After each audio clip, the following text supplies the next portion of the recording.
itself, domination was an aspect of it in terms of different political powers or political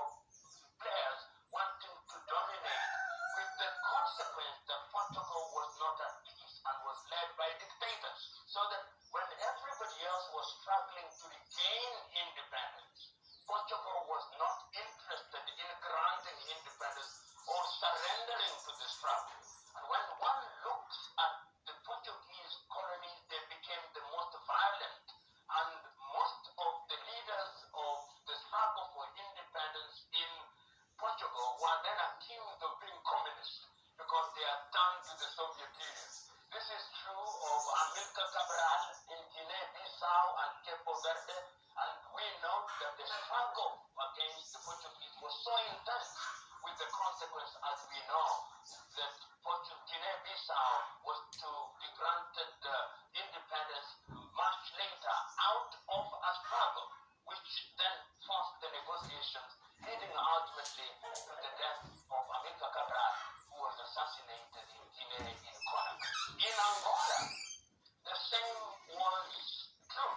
in terms of the individuals who then rose. And it is not lost on me that the leader at that time who emerged and who was then, of course, also referred to as a communist was Agostinho Neto.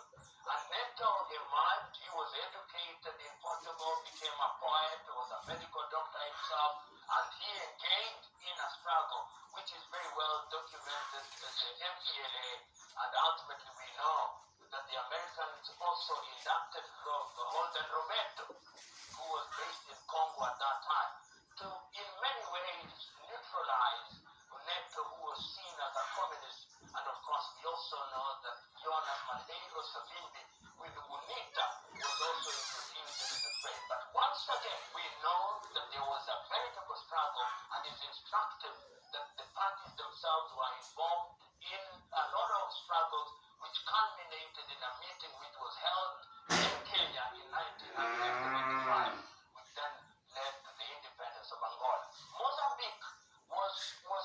difficult. Mozambique was difficult because the Mozambican struggle, for some reason, Mozambique was a darling of the Portuguese, and they did not want to leave.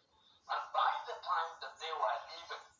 it was because of a struggle that had been mounted by Frelimo. Frelimo, as we know, had major important leaders who were in exile in Tanzania, headquartered initially in Morogoro in Tanzania, then moved to Lusaka in Zambia, and we now know that the founding